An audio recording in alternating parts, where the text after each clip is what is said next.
So this particular group gets to hear my last slides. I got discombobulated a little bit uh, with time. For some reason I thought I had another 10 minutes, and I only had a few slides to go anyway, so let me finish what I was talking about, and then I'll go into the next presentation, which is really about the National Hispanic Latino Mental Health Technology Transfer Center. That's a mouthful, because I'm kind of wearing two hats today.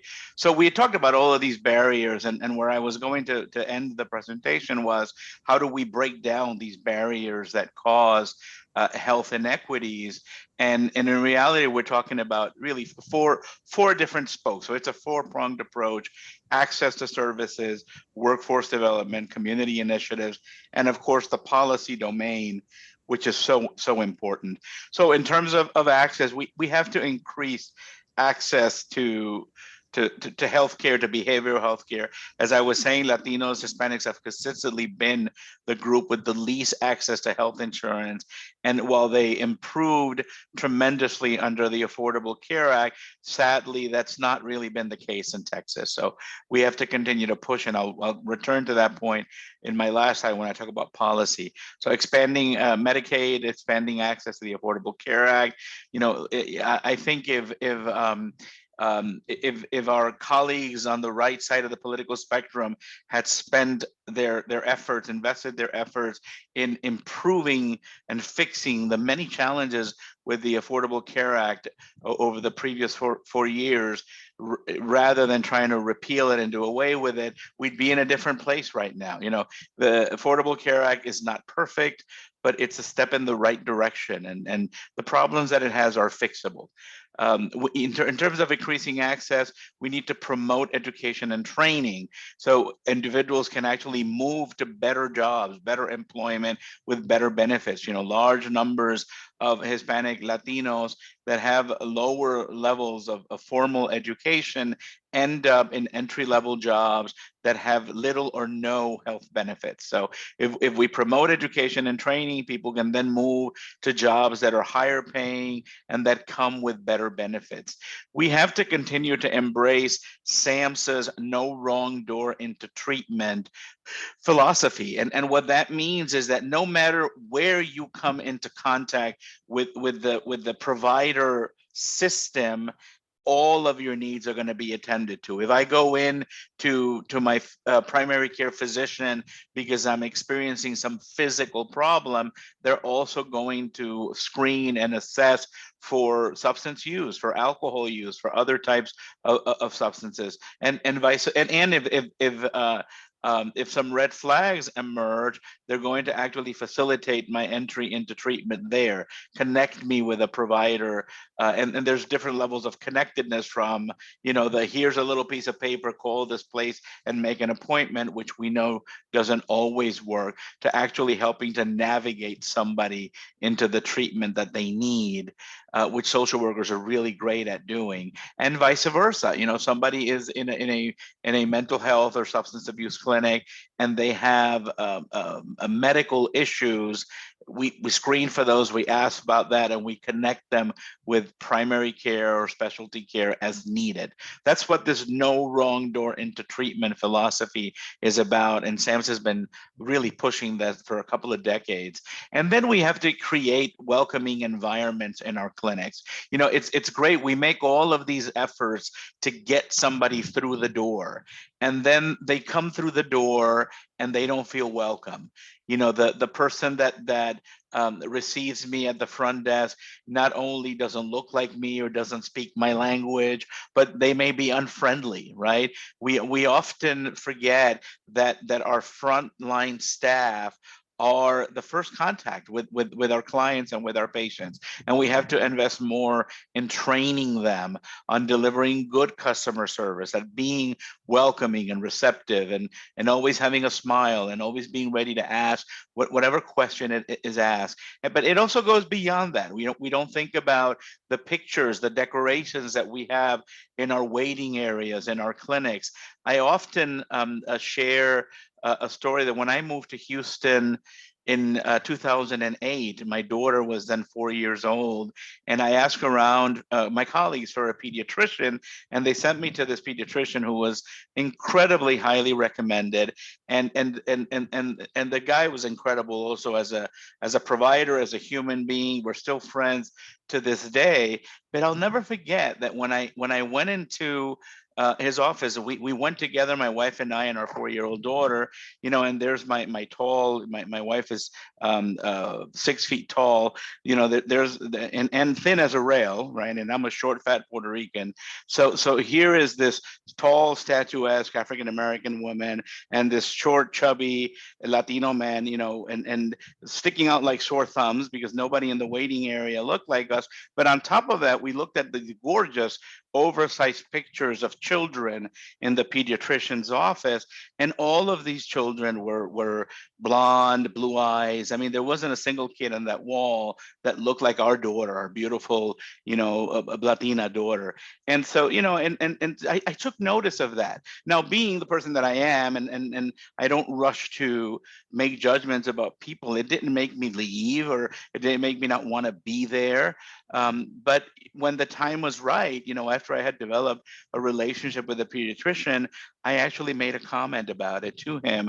And to his credit, he acted on it. He diversified the pictures that were on the wall of the clinic, right? It's something that he just hadn't thought about before. So that's what I mean by a welcoming environment, a place where I feel like I'm wanted, like I'm valued, like they've taken the time to learn about who I am and where I come from. The materials that are there for me to read are the magazines, all just in English, in a clinic that sees a lot of Spanish speaking patients. We have to be mindful and pay attention to those things. Workforce development is the second area, and this is just some examples of how we increase access. Workforce development is another one. That's what this particular presentation is about. That's what the Hispanic Latino Mental Health Technology Transfer Center and the entire Technology Transfer Center network is about. It's about workforce development. I'll talk more about that in that next presentation. We have to increase the number of Hispanic Latino practitioners. No question about it. We have to create more educational opportunities so folks from Hispanic Latino communities can become providers. But as I said earlier, the Latino population is going to continue to grow much faster than the ranks of Latino providers. So we also have to increase the number of providers who are not Latino, who are not Hispanic, but who can practice in a culturally grounded and linguistically proficient manner, right? You don't have to speak Spanish to work with Latino clients. I mean, there are interpretation services, for example. I've known colleagues who were not incredibly proficient in Spanish, and then they managed to get by. I was in a mental health clinic. I was a psychologist in New York many years ago, and together with the director of the clinic, we did a study of no-show rates. We were, no-shows are very expensive because you block times for patients that then don't show up, and in the meantime you have a long waiting list, and you're not able to bill, obviously, because they didn't show up. So we launched a study of no-show rates before the director just wanted to start double and triple booking, and we said, well, we can't jump to that without really trying to figure out what's accounting for the no-show. And so we did a clinician by clinician study, and I'll never forget, one of the most striking things that we found, there was this bilingual, bicultural psychologist in the clinic. This was in the South Bronx, by the way, who had the highest no-show rate of all the clinicians. And it didn't make any sense at all. And then there was this was a young woman, incredibly well-trained, highest no-show rate. And then there was this older Jewish gentleman who spoke very, very choppy Spanish, and he has the lowest no-show rate.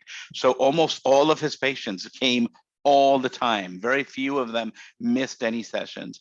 And then we started to get to the bottom of it, and we interviewed some of the patients. We did some customer surveys, customer satisfaction surveys. And what emerged was they had very different ways of interacting with and relating to the community. The young psychologists had been trained in a psychodynamic format in Argentina.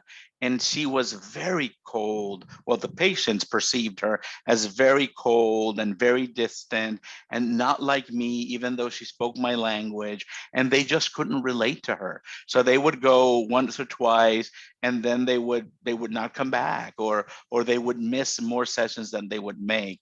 And this older psychologist had lived in the Bronx for a very long time, understood very well the Puerto Rican and Dominican communities that he was serving, had this incredible cultural humility, where he asked lots of questions about things he didn't understand, fumbled through the language, laughed about his language mistakes with the patients, invited the patients to help him improve his language. It was a completely different set of circumstances, and it became very clear. And so we did some training for all the clinicians across the board, because you never want to have anybody feel singled out. And the rate of no-shows dropped significantly when we started working with clinicians on how to be more welcoming with patients, how to follow up with them. Another thing that this older gentleman would do is that when a patient missed, he would immediately shoot out a note. He would put a little card in the mail. I'm so sorry that you missed your appointment. I'm looking forward to the next one. Or he would make a call to the patient and leave a message, or speak with them if they were there, whatever the issue. And then when they came back, he made a big deal of the fact that they had come back. Oh, I really missed you last week. Hope everything is okay, etc. The other clinician with the high no-show rate, she felt, because of her training as a psychoanalytically trained clinician, she had to kind of unpack what they had missed, right? And she made a big deal about the fact that they had missed, but not in terms of, I'm so happy that you're back, in terms of, it means something that you missed. Are you resistant to dealing with your issues, or are you in denial? And that just didn't resonate with the patient. So to me, it was an incredibly eye-opening experience as a young new clinician just starting on this journey. So that's about increasing providers, number of providers that can practice in a culturally grounded, linguistically proficient, and humble manner. Also increasing the number of providers that are trained in evidence-based, culturally grounded interventions that are either developed or tailored or adapted to Latinos or whatever minority community you're practicing with. It doesn't matter how wonderful you are, how welcoming you are. If what you're doing doesn't work and the patient is not getting better, sooner or later they're going to stop coming, right?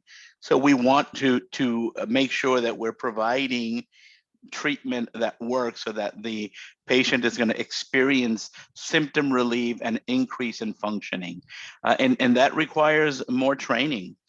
And then, of course, one thing that we've learned over the last year and a half with this COVID pandemic is that telehealth has tremendous uses and advantages. So we need to continue to increase telehealth options, both training providers on the use of telehealth and making it available for providers and for patients. So that's in terms of workforce development. And then in terms of community initiatives, we gotta talk about behavioral health with our communities. We have to increase community conversations about behavioral health everywhere and normalize the experience in our schools, in our elementary, middle, high schools, community colleges, universities, in our community-based agencies, in our faith-based settings. We have to talk about mental health and educate the whole community about mental health issues and learn about what perceptions or ideas the community may have about why these conditions happen and their feelings about treatment, and just talk openly about it. educating communities about signs and symptoms. One of the things that I did in Houston the year before I moved down to the Valley, so 2 years ago, with a grant from the Evangelical Lutheran Church of America, the ELCA has a mental health program. And with a small grant from them, we actually trained clergy, lay staff at several Hispanic ELCA churches, and the overall community on talking about mental health, on red flags that somebody might be developing a mental health problems, and how to refer them. We spent a lot of time working with clergy on how they can't be all things to somebody. You can't be the person's pastor and be their family therapist and be their individual therapist and be their couples therapist, right? But you can recognize that they need help and connect them with a place where they can get help, right? So educating the broader community about when somebody might need help and where to go, where to refer them. In normalizing all these conversations, we are combating stigma and discrimination. And of course, these messages have to be culturally tailored to the population. And then the last piece is policy. You know, in social work, and many of you this morning put in the chat that you were social work professionals. You know, in social work, we may actually train micro and macro practitioners separately, but we believe that you practice in an integrated manner, and we got to attend to policy. And there's just four small pieces on the policy side. We have to continue to make efforts to disaggregate data. You know, the data that's come out about the racial disparities, racial inequities, and COVID on their own are remarkable. They're even more remarkable when we realize that we don't have all the data, because in many places they weren't capturing race and ethnic data at the time of death, for example. So I suspect the picture is a lot more dire than what we see. And you know, in terms of reporting across the board in all types of service setting, we should be disaggregating data better so that we can really tailor interventions to specific groups. We need to exercise flexibility in treatment policies and payments, particularly in places that have really high rates of uninsurance, like Texas. We need to be using navigators for federal stimulus opportunities. Every time the Affordable Care Act opens, enrollment periods open, the federal government funds navigators to help people get enrolled and learn more about it. Again, with the previous federal administration, this was almost completely shut down because they were trying to kill the Affordable Care Act. It's now coming back in full swing, and many private not-for-profits took this role on in the previous 4 years. And then we have to continue to expand and provide flexible coverage for telehealth. In Texas, one of the great things that the legislature that just wrapped up did was actually expand telehealth options. So that's a step in the right direction. So we are capable of getting it right, and we do many times. So that's that presentation. And then I want to switch over to, if you give me 1 second, if anybody has any questions while I shift gears, just please open your mics and just jump in.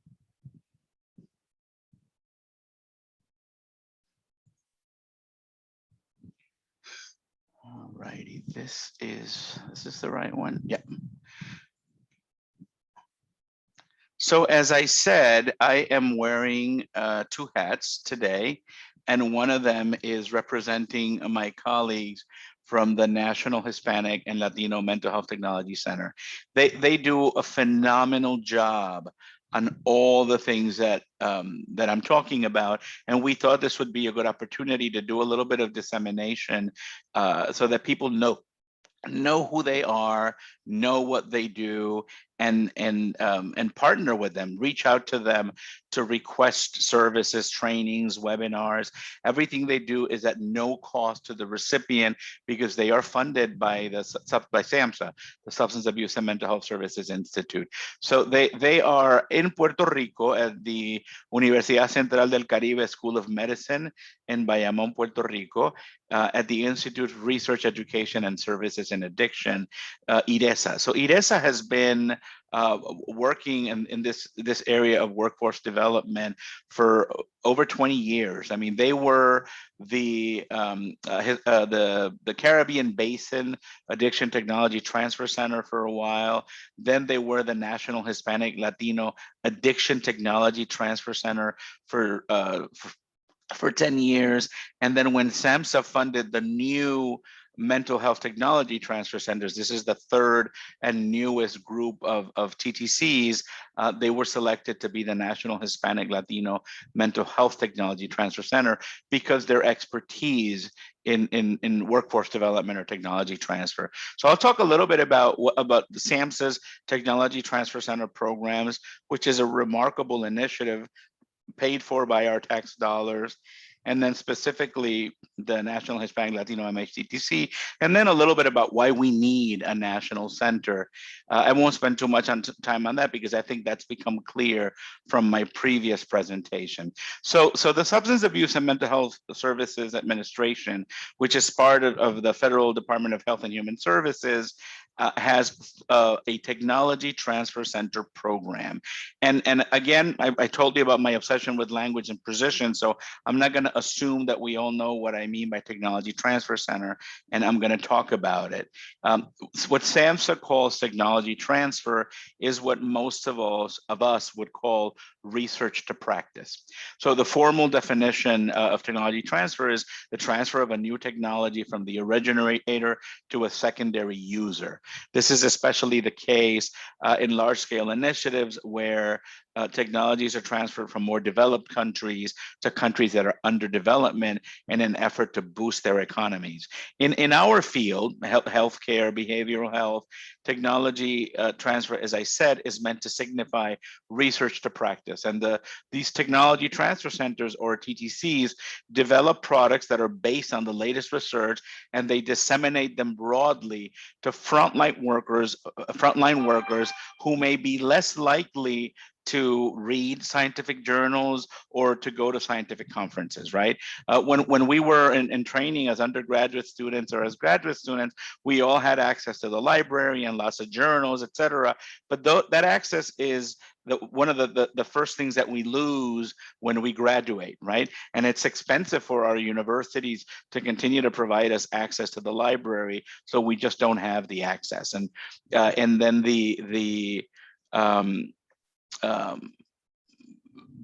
truth of the matter is that conferences are expensive, and many of us just don't have the resources to go to conferences. So the TTCs really repackage the findings from research as written products, as webinars, as conference presentations, and they make sure that this gets to end users. So SAMHSA has 3 networks. The oldest one is actually the Addiction Technology Transfer Center network. The Prevention Technology Transfer Center was the second one developed. And then, as I said, the MHTTCs, the Mental Health Technology Transfer Center, is the newest one. Each of these 3 networks has a national coordinating center, 10 regional centers, 1 in each federal region, and then 1 American Indian and Alaska Native Focus Center, and 1 Hispanic and Latino Focus Center. The ATTCs, the addiction ones, support national and regional activities focused on preparing tools that practitioners need to improve quality of service delivery. And they also provide intensive technical assistance to provider organizations to improve their processes and practices, delivering effective substance use disorder treatment and recovery. And there is their website. Again, I'll share the slides, but you just Google technology transfer. Can you excuse me for one second?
Hi, folks. We think that we may have lost Dr. Torres. Please hold. No, I'm here. I just have I'm working from home today. My wife actually goes to the clinics. She's been working from home through the pandemic, but she goes to clinic on Thursdays. And she asked me to stay home today because we have a repair person coming. So I apologize about that. So this is the ATTC. And of course, Simon. Thank you.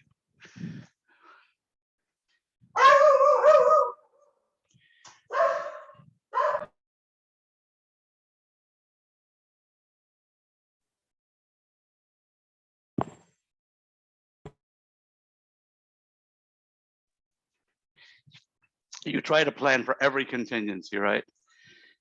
The second network, as I mentioned, is the Prevention Technology Transfer Center that again is focused on prevention science. And then the one that's one of the co-hosts of this conference today is the Mental Health Technology Transfer Center.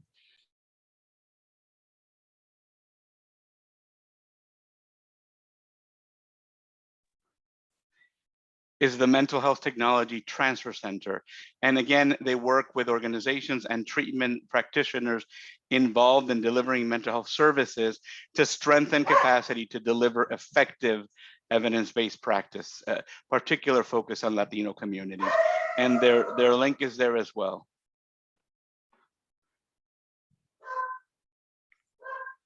Just give me 1 second. I'm gonna put the dog in the backyard because he's not gonna shut up.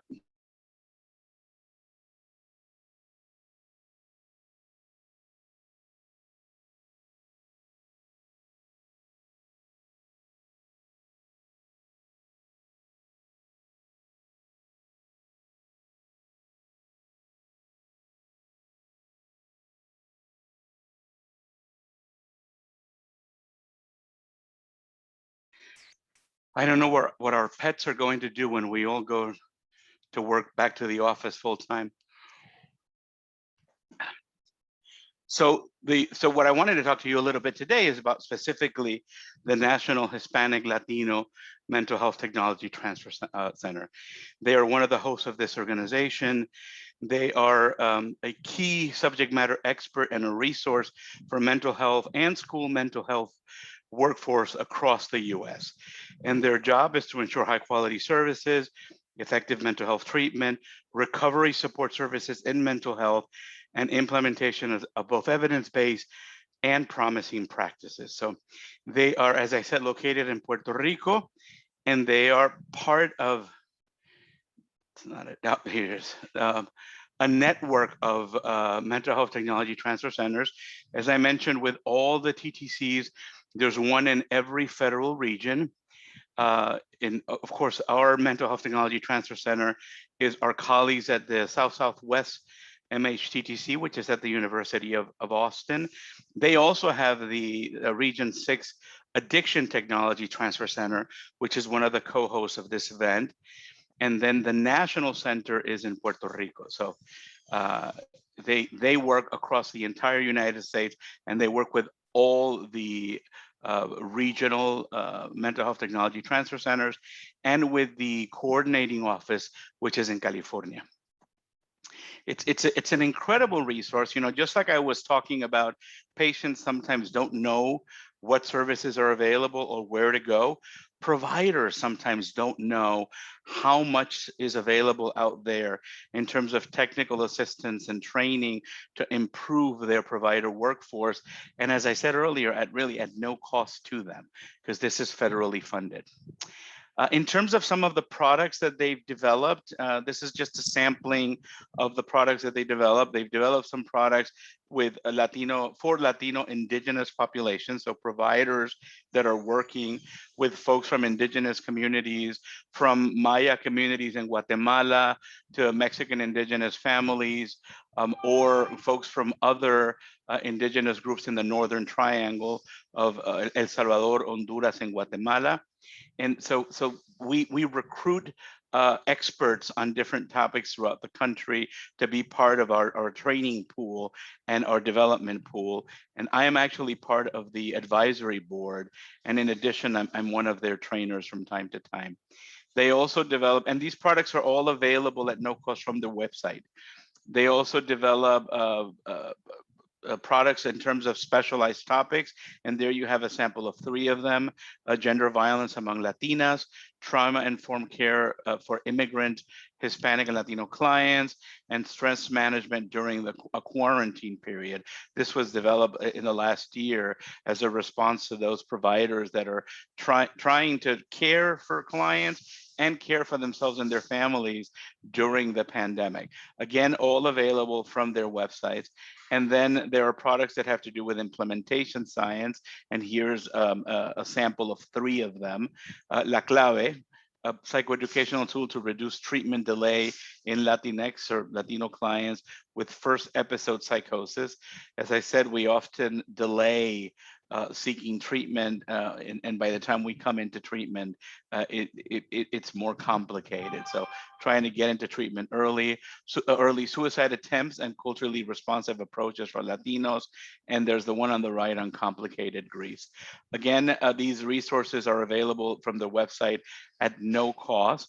In addition, the Mental Health Technology Transfer Center does webinars throughout the year, and they actually do trainings with in partnership with organizations. In fact, when they were first funded 3 years ago, one of the very first organizations that we partnered with was with the University of North Texas and Eastfield College, which is one of your partners. So we were up in Dallas doing some trainings. Here's some examples of the activities that they do to engage with provider agencies. Remember, their clients are the providers, so that's you. Developing and delivering educational training events. These could be in-person, synchronous or virtual technical assistance sessions, webinars, all kinds of virtual and in-person activities. We help programs identify facilitators and challenges to implementation of specific practices. So if your organization is considering adopting a new intervention for the population that you serve, we can help you think through some of the challenges and some of the facilitators. A lot of capacity building on cultural elements and competencies that are often required by your funders. And of course, comprehensive training and technical assistance on a broad array of topics, from community health workers to school-based mental health services. This is the main contact. Dr. Ibis Carrion is the director of the center, and Mr. Angel Casillas is the project manager. I'm going to pause for a moment so you can write down Angel's email address, angel.casillas@uccaribe.edu. So if you want services from them, if you want to partner with the ATTC, you can just contact Angel and he can get the ball rolling on that. And again, if you just Google the Mental Health Technology Transfer Centers network, you'll get to their webpage. I'm being mindful of time. So that's who they are. And then I want to talk a little bit very quickly about why do we need them? Why do we need a National Hispanic Latino MHTTC? So I talked a lot about health and equity in my keynote presentation, but I didn't really talk about Hispanics in general. And I don't know if any of the previous presenters have talked about the Latino population. So I wanted to spend 10 minutes talking about them and then just open it up for a conversation. So one of the reasons is just the sheer size of the population. Right?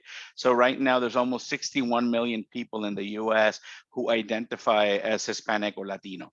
That's almost 18% of the population and projected to grow to about 30%, almost a third of the US population in the next 15 years, right? So in terms of the size of the population alone, it's important that we have an organization that helps us focus our services to that particular community. I'm going to skip through this. I want to go to, I'm going to skip to this. Some of the challenges that I was talking earlier about Hispanics and Latinos versus non-Hispanic whites, challenges and strengths, by the way. So characteristics of the population. So the age of the population is a strength. The age of the population is a strength. So Latinos as a group are the youngest a group in the United States. The median age for Latinos is 29 years of age versus 43.5 for non-Hispanic whites. As a challenge, we have lower educational attainment. So on folks 25 years and older, only about 31% have a diploma, high school or college or higher, versus 7% for the non-Hispanic whites who have no diploma. I'm sorry. Okay. Okay, thank you. So lower educational attainment, lower individual median income. So the medium household income, individual income for Latinos is about $26,000. For non-Hispanic whites, about $38,000. So I don't know about you, but I could do a lot with another $1,000 a month, right? Higher poverty levels, I talked about this earlier. Less health insured, I talked about this earlier. And then the language can be a barrier. So Latinos who speak another language, 71%, 72%, versus 5.5% non-Hispanic white. That's a strength, right? So that's a tremendous strength. Speaking more than one language is a strength in any community. Latinos that speak only English, about 28% versus 94.4% for the US population, the non-Hispanic white population. So these are just some additional characteristics. And why do we need the center? Despite the growth and the size of the Hispanic Latino population, challenges persist in terms of mental health and substance use service utilization across the board, from early detection and treatment to accessing evidence-based, culturally grounded interventions. And when you throw in the diversity, the tremendous diversity of the Latino population, things start to get really complicated. These are just some of the areas in which the Hispanic or Latino community has within group diversity. I'll touch briefly on these. Country of origin, the terminology used to refer to themselves, generational language acculturation, where they are in the US, and of course, race and education. Hispanics come from 19 different countries in Latin America, plus Puerto Rico, who are a US territory, and of course from the US. There's many Hispanics in the US that will tell you they didn't cross the border crossed them, especially in the Southwest. Some folks from Brazil and Spain also identify as Hispanic or Latino. Not all do, but some do. All of these countries have different sociopolitical histories with the US and various social class distributions and racial and ethnic and linguistic backgrounds. And when people migrate, they bring all of this with them. So they're slowly acculturating and integrating into our society like all immigrant groups before them, but they still hold on to many of these things that they brought with them. In terms of terminology, I had talked about this in my first presentation. People use many different terms to refer to themselves: raza, Chicano, Hispanic, Latino, Latinx. There are those that hyphenate, Mexican American versus Mexican, Salvadoran American versus Salvadoran. The Pew Center repeatedly has found that most Latinos refer to their country of origin first. I'm Mexican, I'm Salvadoran, I'm Colombian, I'm Puerto Rican, and only secondary to a pan-ethnic label like Hispanic or Latino. And then the majority also have tremendous pride in being American as well. Many people will say, hey, I'm Mexican and I'm American. I'm Puerto Rican and I'm American. So that it doesn't, the fact that you identify with your country of heritage or one of your countries of heritage doesn't take away your pride in being part of the US as well. Another way in which Latinos can vary is generation, and I talked a little bit about this earlier, the first or immigrant generation, the second generation, the third generation, and then the folks who have been here before this was even the United States. In Nuevo Mexico, in California, and Texas, it's not uncommon to talk with families who will actually say, we didn't cross the border crossed us. You know, our family has been here for generations, for example. Language, I touched on this a little bit. You have everything from people who are monolingual Spanish speakers who never learned English to people who speak multiple languages and everything in between. Bilingual Spanish-English, bilingual English-Spanish, monolingual English, people who speak indigenous languages. So you have to know your client. Which Latino group are you working with? They vary in terms of acculturation, from folks who have very low levels of acculturation to the U.S. society, to folks who are, you know, red-blooded Americans, meat and potato eating, who are American in every way that you can imagine, and then everything in between, right? They vary in terms of race. You know, when you look at the census definition, Hispanics can be of any race. So you have white Hispanics, Black Hispanics, Asian Hispanics, Native or Indigenous Hispanics, multiracial Hispanics, and then you have Hispanics who refuse to answer the question of race. You know, you ask race and they'll put something else, right? So, and everything in between. I have a colleague in California who is Mexican and speaks perfect Spanish. His parents are both from Mexico, but he's Chinese and he has a Chinese last name. And people always are stunned when they speak with him and he responds in this perfect Mexican Spanish, and he tells them that he's Hispanic. People is like, you know, at some level, people know Hispanics can be of any racial background, but it sometimes stuns them when they meet a Hispanic that doesn't conform to their view of what a Hispanic is. Hispanics vary in terms of geographic location, where they are in the US. West Coast versus East Coast Hispanics, Midwest versus border communities, they're different. They come from different places, right? If you go, for example, to Florida, you're gonna find more people from Cuba, more people from Cuba, and in the Panhandle, and particularly a large Puerto Rican community, which is a relatively recent phenomena. In the DC, Maryland area, you're gonna find large numbers of Salvadorans. You go to LA, it's people from El Salvador and from Mexico primarily. If you come here to the Valley, it's mostly Mexican American, and the Central American community is starting to increase. So it's different. So people say, oh, I work with Hispanics. Well, depending on where in the country you're located, you're going to work with different groups of Hispanics. In Chicago, for example, the two predominant groups historically have been the Mexican community and the Puerto Rican community. If you go to Georgia, North Carolina, South Carolina, there's huge Dominican communities that have moved down from the New York City area. And you have towns in Georgia and South Carolina, for example, that overnight had almost no Latino communities, and all of a sudden they're 10%, 12% Hispanic, and no services for those communities. So that the localities are catching up to the explosion of the population. And that's why we need centers like the National Hispanic Latino MHCTC. That's just a graphic. Some of you have seen them about where the Hispanics are across the country, the 10 states with the largest Hispanic numbers. California, of course, the first, and Texas the second, and then Florida the third. But you look at Illinois up there in the middle, you look, of course, New York up there, number 4, etc. I am, Dr. Torres. yep, I'm gonna stop and Thank you. open it up for questions.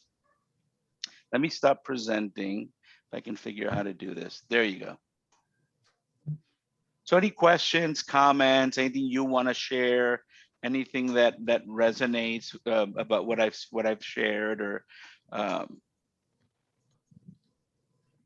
And we have just a couple of minutes before we have to conclude. yeah, Thank you. you can put it in the chat too.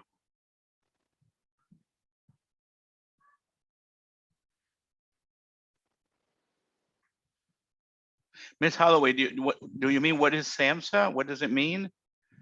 Substance Abuse and Mental Health Services Administration. I'm not sure I understand the question. SAMHSA is the Substance Abuse and Mental Health Services Administration.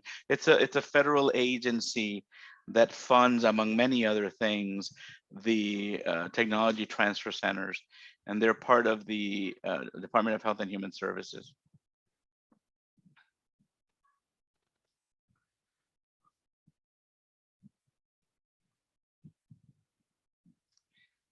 I'm going to put my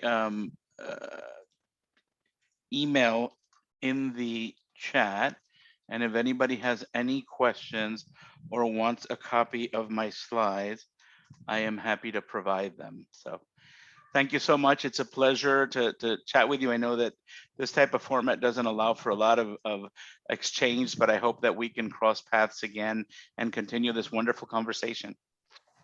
Thank you, Dr. Torres, for this wonderful and informative information. Thank you, so Ms. much. Nix. You're Have a very great day, everybody. Bye-bye. Goodbye.